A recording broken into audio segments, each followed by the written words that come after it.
நம்ம எவ்வளவுதான் காலங்காலமா பெருவங்க யூஸ் பண்ண இந்த மாதிரி அருகாமனைக்கு பதில் லாப்பிங் போர்டும் கத்தி யூஸ் பண்ணி வெஜிடபிள்ஸ் கட் பண்ணாலும் நான் இப்ப சொல்லக்கூடிய சில விஷயத்த கேட்டீங்கன்னா நீங்களும் அருகாமனை யூஸ் பண்ண ஆரம்பிச்சிடுவீங்க.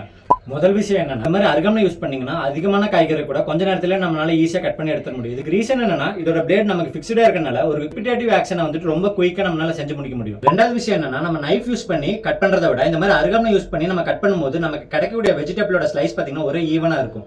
மூணாவது விஷயம் என்னன்னா, நீங்க நைஃப் யூஸ் பண்ணி வெஜிடபிள்ஸ் கட் பண்ணும்போது உங்களோட மொத்த எஃபர்ட்டும் இந்த ரிஸ்ட்ல தான் ஆக்ட் ஆகும் அதிகமா. அதனால அதிகமான காய்கறி நம்மளால வெட்டும் போது உங்களுக்கு ஹேண்ட் பெயின் வர வாய்ப்பு இருக்கு. இதுவே நீங்க அருகாமனை யூஸ் பண்ணும்போது பாத்தீங்கன்னா மொத்த எஃபர்ட்டும் ரிஸ்ட் மட்டும் இல்லாம ஆர்ம்ஸ் ஷோல்டர்னு ஈவனா டிஸ்ட்ரிபியூட் ஆயிருக்கும். அதனால உங்களுக்கு ஹேண்ட் பெயின் வர வாய்ப்பே இல்ல. நாலாவது விஷயம் என்னன்னா, நம்ம கத்தி யூஸ் பண்ணி கட் பண்ண முடியாத வெஜிடபிள்ஸை கூட நம்ம அருகாமனை யூஸ் பண்ணி ரொம்ப சுலபமா கட் பண்ணி எடுத்துடலாம். அஞ்சாவது விஷயம் பாத்தீங்கன்னா இதான் ரொம்ப ரொம்ப ரொம்ப முக்கியமான point. Shopping board knife use பண்ணி தரையில உட்காந்து கட் பண்ண நினைச்சீங்கன்னா உங்க பேக் ரொம்ப ஸ்ட்ரெயின் ஆகும். அதனால உங்களுக்கு பேக் பெயின் வர அதிகமா சான்ஸ் இருக்கு. அதுவே அருகாமனை போடக்கூடிய பிசிக்கல் எஃபர்ட் பாத்தீங்கன்னா ஒரு நேச்சுரலான மூவ்மெண்டா இருக்கும். பாடி ஃபுல்லா அந்த எஃபர்ட் ஆக்ட் ஆகும். உங்களுக்கு எந்த ஒரு பெயினும் வராது.